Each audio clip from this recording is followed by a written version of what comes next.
आचार्य जी, आज पता चला है कि प्यार तो उसी से हुआ है जिसके 10 चेहरे हैं और उनके 10 मालिक। आज ये भी समझ आ रहा है कि हमारे भी 10 चेहरे हैं। पर क्या फिर हम सामने वाले को छोड़ दें, क्योंकि सामने वाला हमारे 10 चेहरों की निंदा करते हुए हमें छोड़ के चला गया है। उससे प्रेम भी नहीं है, क्या उसे वापस लाएं? आप हो कहाँ प्यार करने के लिए? सारी बातचीत तो सामने वाले के बारे में कर रहे हो जिसके 10 चेहरे हैं, 10 मालिक हैं, वो जो छोड़ के चला गया है। अपनी भी तो बात बताओ ना। आप हो कहाँ? प्यार करने के लिए कोई चाहिए कि नहीं चाहिए? कोई होगा तब ना प्यार करेगा।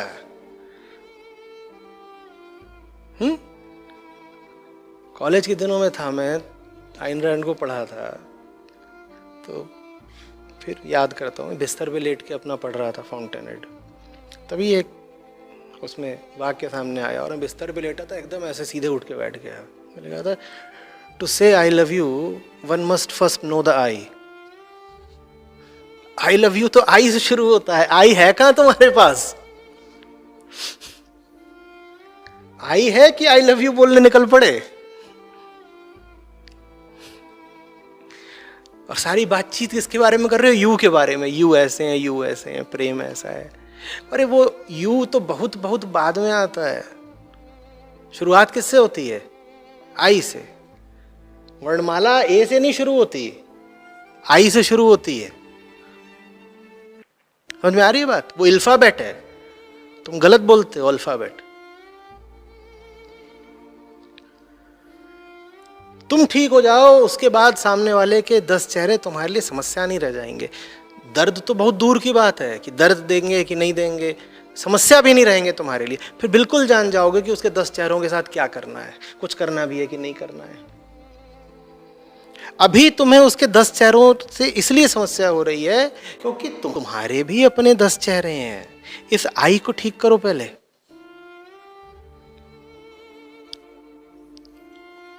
समझ में आ रही है कुछ बात?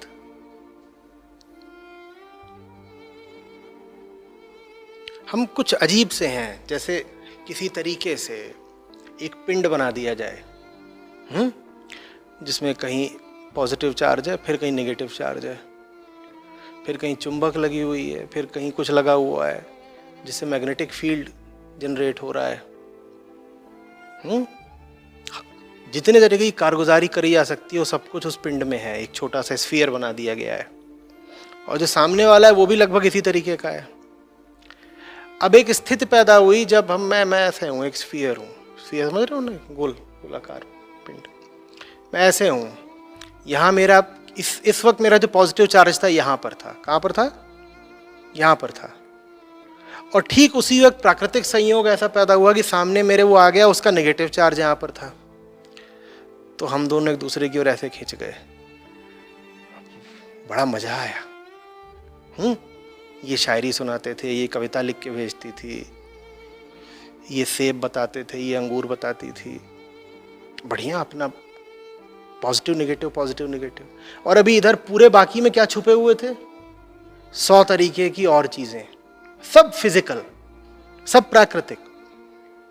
और इतना ही नहीं, ये जो चीज है ये भी अपनी धुरी पर घूम रही है, क्योंकि प्रकृति में जो कुछ है वो घूमता है, चक्र है वहां पर। ये भी साहब जो है ये भी अपनी धुरी पर घूम रहे हैं। तो इनका जो पॉजिटिव था ये धीरे धीरे ऐसे हटने लग गया। अब यहाँ पे क्या सामने आ गया? नेगेटिव। और इनका जो नेगेटिव था घूमा तो यहाँ पे डबल नेगेटिव सामने आ गया। अब ये नेगेटिव नेगेटिव सामने आ गए तो धीरे धीरे छोड़ करके भग गया। तो भगेगा।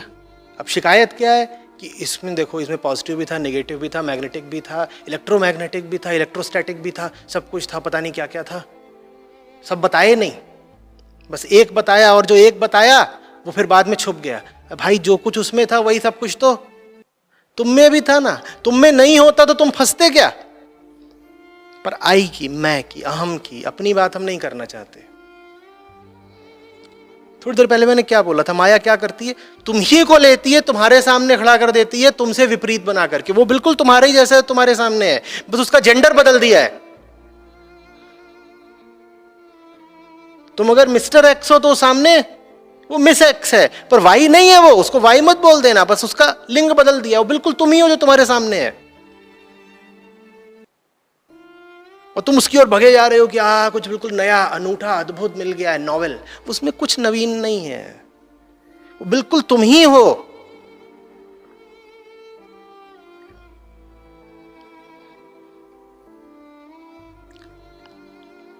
कुछ समझ में आ रही है बात?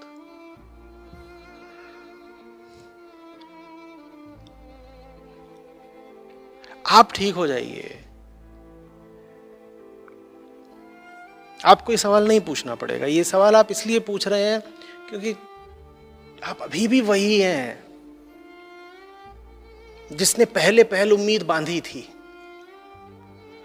जो उम्मीद आपने उस व्यक्ति से 2 साल या 5 या 10 या 20 साल पहले बांधी होगी, जानते हैं वो उम्मीद आज भी कायम है, इसीलिए आज भी दुख है। आप आज भी चाहते हैं कि जो सपना आपने 10 साल पहले देखा था वो साकार हो जाए, टूटे नहीं। आप उस सपने को झूठ मानने को आज भी राजी नहीं हो रहे, अन्यथा आज दुख नहीं हो सकता। एक बात बताओ, तुमने सपने में कुछ कर दिया, जगने के बाद उसका दुख कितनी देर तक रहता है? कितनी देर तक रहता है? और खुशी भरे सपने तो आमतौर पे कम ही आते हैं। सपनों का काम है उल जलूल होना, होता है ना? तो उठ करके कौन मातम मनाता है? कितनी देर तक? जान गए तुम कि पहले जो था वो गलत ही था, तो तुम रोओगे नहीं ना इतना। जो रो रहा है पुरानी किसी बात पे, वो व्यक्ति अभी भी वही है जो पुरानी गलती करके बैठा हुआ था। बात ये नहीं कि तुम्हें पुरानी बात याद है, बात ये है कि तुम अभी भी पुराने इंसान हो। वो जो आई है वो वही है जो पहले था 10 साल पहले। और अगर 10 साल पहले वाले ही हो तुम, तो जो छोड़ के चला गया है, ये कहाँ तुम्हें छोड़ के चला गया? पहली बात तो मानसिक तौर पे तुम उसे दूर होने नहीं दोगे, उसकी यादों में लिप्त रहोगे। और दूसरी बात, शारीरिक तौर पर भी ऐसा हो सकता है कि जो छोड़ के गया है तुम इसको वापस बुला लो, क्योंकि तुम जब 10 साल पहले ही वाले हो तो 10 साल पहले वाली हरकत भी तो तुम आज भी दोहराओगे ना। और अगर वो जो पुराना व्यक्ति वो लौट के नहीं आएगा, तुम क्या करोगे? तुम हो सकता है उसी तरह के किसी दूसरे व्यक्ति को अपने जीवन में बुला लो। वो व्यक्ति दूसरा होगा पर पहले ही जैसा होगा बिल्कुल। कुछ समझ में आ रही बात? उस दूसरे और पहले व्यक्ति में उतना ही अंतर होगा कि जैसे मारुति और हुंडई की गाड़ी में मॉडल अलग अलग है, रंग अलग अलग है, बाकी ले दे के मामला एक ही जैसा है। कुछ पता नहीं है भीतर के जो पार्ट्स हैं उनका सप्लायर, वेंडर भी एक ही हो, बाहर बस ब्रांड बदल दिया गया है, एक कंपनी दूसरी कंपनी, भीतर के पुर्जे भी हो सकता है एक ही वेंडर से आ रहे हो। कुछ समझ में आ रही है बात? ये अच्छे से समझ लो, अतीत की गलतियां अगर आज भी तुम्हारे लिए बहुत प्रासंगिक हैं, बहुत रेलेवेंट हैं, तो तुम आज भी इंसान वही हो जो तुम अतीत में थे। अब उसमें समस्या ये नहीं है कि वो अतीत की गलती तुम्हें अभी भी सता रही है। अब उसमें समस्या ये है कि तुमने अतीत में जो गलती करी है वैसी 100 गलतियां तुम अभी भी कर रहे होगे और तुम्हें पता ही नहीं है। कुछ समझ में आ रही है बात?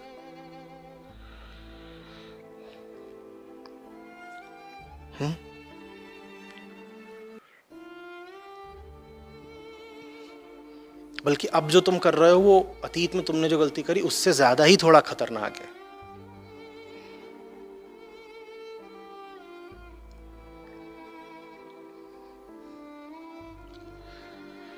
जो व्यक्ति वास्तव में बदल रहा होता है उसकी एक निशानी बता देता हूं। वो अपने अतीत की ओर देखेगा, उसे कुछ दिखाई नहीं देगा। वो अपनी पुरानी तस्वीर को देखेगा, उस व्यक्ति से अपना कोई संबंध नहीं बैठा पाएगा। वो अपनी पुरानी गतिविधियों को, अपने पुराने संसार को देखेगा, वो कहेगा ये कौन है, ये किनके साथ है, ये क्या कर रहा है। ऐसा नहीं कि उसे अपने अतीत से नफरत हो गई है, बस असंबद्ध हो गया है। असंबद्ध समझते हो? और चाहेगा भी कि संबंध बैठा पाए तो नहीं बैठा पाएगा। वो कोशिश भी करेगा कि कोई तुम्हें मिल गया तुम्हारा यार 6 साल पुराना, तुम चाहोगे भी कि इसके साथ बातचीत कर लूं, कर नहीं पाओगे। अगर अभी भी कर पा रहे हो तो या तो दोनों समाधिस्थ हो, बिल्कुल शिखर पर बैठे हुए हो जहां से अब बेहतर होने की कोई संभावना नहीं, या फिर दोनों एकदम जड़ हो और सड़क किनारे अगल बगल पड़े दो पत्थरों की तरह हो, जो आज भी ठीक उसी जगह पड़े हुए हैं जहां 5 साल पहले पड़े हुए थे। दोनों में से कोई हिला नहीं, दोनों सड़क किनारे पड़े हुए हैं, दोनों पर लोग आकर के थूक जाते हैं। समझ में आ रही है बात? एक पत्थर जो सड़क किनारे पड़ा हुआ था और अब मंदिर का शिखर बन गया है, उसका कोई नाता नहीं रह गया दूसरे पत्थर से। उदाहरण को उदाहरण की तरह लेना, मैं चेतना की बात कर रहा हूं, जड़ पदार्थ का उदाहरण लेके बात मैं चेतना की कर रहा हूं।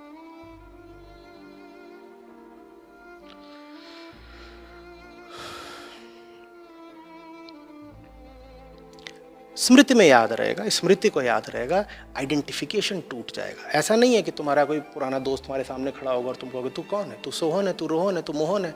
ये नहीं होगा, ये नहीं, ये मत करने लग जाना, क्योंकि अध्यात्म के नाम पे नौटंकी बहुत होती है। ये नहीं करना है। उस व्यक्ति को जानोगे, स्मृतियां भी रहेंगी, बस उसके साथ तादात्म्य का तार नहीं जोड़ पाओगे। उस व्यक्ति को एक तथ्य की तरह देख लोगे, अपने और उसके रिश्ते को एक केस स्टडी की तरह देख लोगे, उसमें लिप्त नहीं हो पाओगे, इन्वॉल्वमेंट नहीं हो पाएगा, क्योंकि केंद्र ही बदल गया है, तुम चीज दूसरी हो। इसीलिए अक्सर तुम्हारी प्रगति में सबसे बड़ी बाधा बनते हैं वो सारे तार जो किसी वजह से स्थायी हो चुके होते हैं। कौन से तार? जिन्होंने तुम्हें अतीत से जोड़ रखा होता है। जिन्होंने तुम्हें अतीत से जोड़ रखा होता है और तुम्हारी हस्ती के इर्द गिर्द लिपटे हुए होते हैं, उन्होंने तुम्हें बांध रखा है और जोड़ अतीत से रखा है। कैसे आगे बढ़ोगे?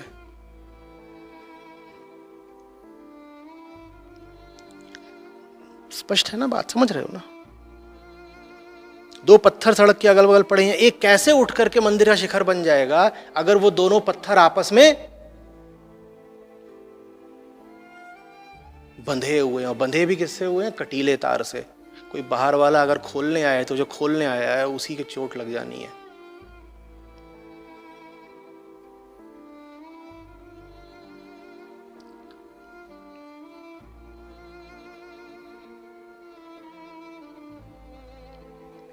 समझ में आ रही है बात?